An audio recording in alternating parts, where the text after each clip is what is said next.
Несмотря на то, что тело древнеегипетского фараона Нахта составляло чуть более 190 сантиметров в длину, древние египтяне считали его самым настоящим гигантом. И пусть сегодня люди с ростом выше среднего, не редкость, найденная в 1901 году, мумия все равно заинтересовала ученых. Этот фараон, в отличие от прочих, малоизвестен. Его правление датируется третьей династией, да и по свету он был ориентировочно третьим или четвертым правителем той эпохи. Нужно понимать, что в те времена средний рост взрослого египтянина составлял 170 сантиметров. Неудивительно, что Нахта считался настоящим гигантом даже среди правителей, обогнав по росту Рамзеса II. Сегодня ученые предполагают, что Нахта страдал гигантизмом. Его мозг буквально вырабатывал слишком много гормона роста. Кроме того, фараоны питались гораздо лучше обычных египтян, что может быть одной из причин, почему их рост был выше среднего. Эта находка дала много пищи и материала для исследований. Именно эта находка вызвала в свое время огромное количество споров. 24 монолитных черных ящика, весом более 100 тонн, найденные на территории Древней Гизы, удивили всех исследователей. Как они были построены? И для чего? Что особенно поражает, так это филигранная точность исполнения, с которой они были выполнены. Ученые предположили, что подобные вещи были изготовлены для личных нужд фараонов, но предположение о том, что эти ящики оставлены инопланетянами, также нашло своих поклонников. На ящиках были найдены надписи, но они такого низкого качества, что не несут под собой никакой смысловой нагрузки. Истинное предназначение этих ящиков так и не было выявлено до конца, но ученые предполагают, что их цель имела религиозный подтекст, учитывая расположение ящиков.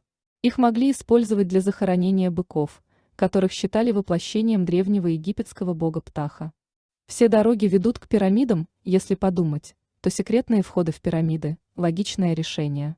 Точнее, во времена Древнего Египта правильнее их назвать запасными входами и выходами, так как через парадную дверь входили преимущественно фараоны и другие уполномоченные лица. Весь Египет буквально пронизан ходами в храмы и пирамиды, но в чем истинное предназначение этих туннелей, кроме практичности? Ученые не знают точного ответа на этот вопрос, но таких ходов находят все больше, и начинаться они могут где угодно, вплоть до подвалов современных жилых дома. Базилозавр – один из древних предков современных китов, и по размеру он был действительно гигантским. Самец в длину мог достигать 21 метра, самка была всего на пару метров поменьше. Местом обитания этого кита были теплые моря планеты, и нападать он мог даже на своих сородичей. В отличие от современных китов, базилозавр обладал более вытянутым телом и имел помимо прочего еще и задние ноги. В Древнем Египте был целый океан, где обитало огромное количество китов. И их происхождение вызывало не меньше споров, чем теория Дарвина. Ноги базилозавра считаются одним из доказательств постепенного появления млекопитающих, часть из которых в результате процессов эволюции все-таки вернулась в воду. Кроме того, некоторые ученые не исключают момента того, что и в современном мире встречаются разновидности подобных китов, которых преимущественно простые обыватели принимают за змеев и иных морских чудовищ. Ведь базилозавры могут быть разными, и их возраст совсем не обязательно составляет непременно 40 миллионов лет. Гераклион, по-египетски Тонис, был крупным торговым городом древности. По преданию, его основал Александр Македонский, именно здесь была коронована Клеопатра. Долгие годы он считался стертым с лица земли. Некоторые ученые и вовсе считали его мифическим, как когда-то Трою. Однако археологам удалось обнаружить его в море, недалеко от устья Нила, на 50-метровой глубине. Гераклион был обнаружен совсем недавно, в 2000 году, и с тех пор его неисчислимые сокровища открывают перед археологами все новые тайны истории. Древние египтяне любили выпить и даже проводили специальные праздники пьянства. Были у них и специальные пивоварни, посвященные богам. Об этом узнали, когда недавно археологи нашли гробницу 3000-летнего возраста, надпись на которой гласила, что в ней похоронен главный пивовар бога мертвых. Египтологи подтверждают, Алкоголь в Древнем Египте играл важную роль и как средство увеселения для людей, и как подношение богам. А пиво было одновременно самым популярным и самым доступным видом выпивки. В 2008 году, во время раскопок в окрестностях Каира, изучая окаменевшие останки, археологи обнаружили скелеты 6 доисторических видов летучих мышей. Самым поразительным оказалось то, что все они были не вымершими, а родственными ныне существующим видам.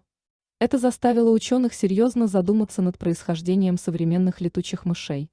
Раньше считалось, что они впервые появились в Европе, но теперь оказалось, что, возможно, они родом из Северной Африки.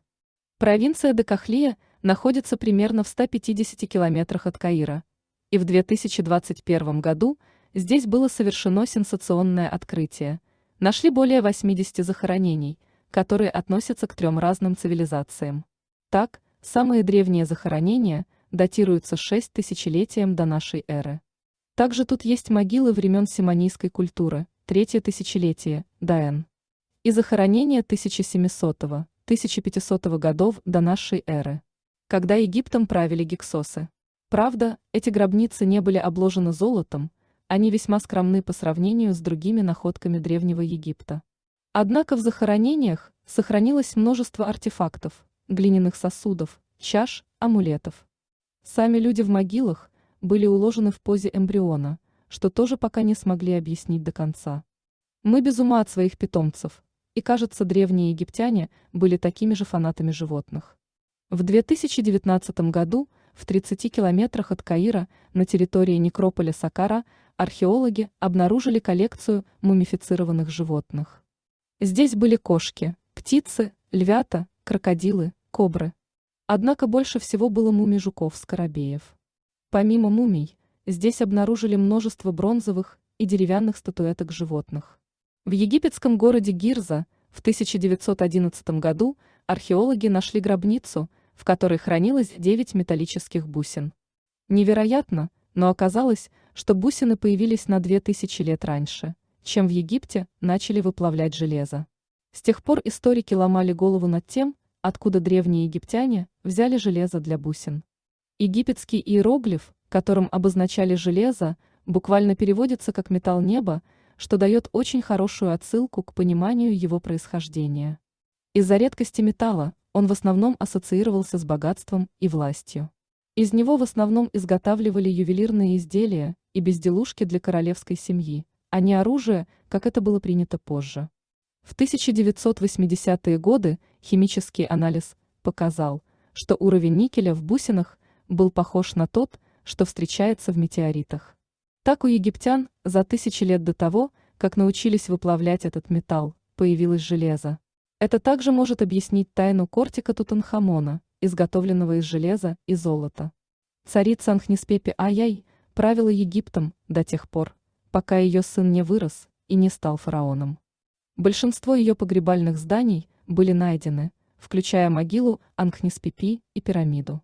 Она была очень влиятельной женщиной и, вероятно, первой царицей, о которой были написаны тексты на пирамидах.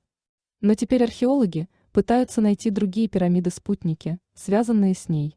В конце 2017 года возле Саккарского некрополя, к югу от Каира, был обнаружен обелиск, принадлежащий царице. Сделанный из красного гранита обелиск, вероятно, был частью погребального храма Анхниспепи.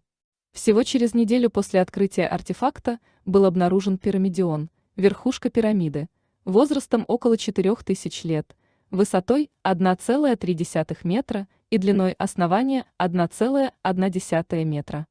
Учитывая его близость к обелиску и пирамиде ее мужа, гранитная часть может стать первым физическим доказательством утерянной пирамиды спутника.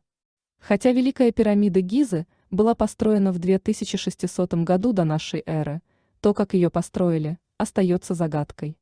Исследователи теперь считают, что они частично решили, как происходил этот процесс. Около 170 тысяч тонн известняка доставляли из Асуана на расстояние 805 километров на юг. Каждый день прибывали новые 800 тонн, чтобы продолжать строительство 147-метровой Великой пирамиды. Недавно был найден дневник одного из вовлеченных в строительство людей. Свиток папируса, написанный надзирателем по имени Мёрер, описывает тысячи рабочих, использующих деревянные лодки для перемещения блоков вдоль Нила. Мёрер упомянул, что в конце концов по каналам материалы доставляли в порт, расположенный в нескольких шагах от основания пирамиды. Физические доказательства претензий Мерера появились, когда археологи обнаружили водный путь под пирамидой. Они также определили структуру, которая, вероятно, являлась основным хранилищем для 2,3 миллиона блоков.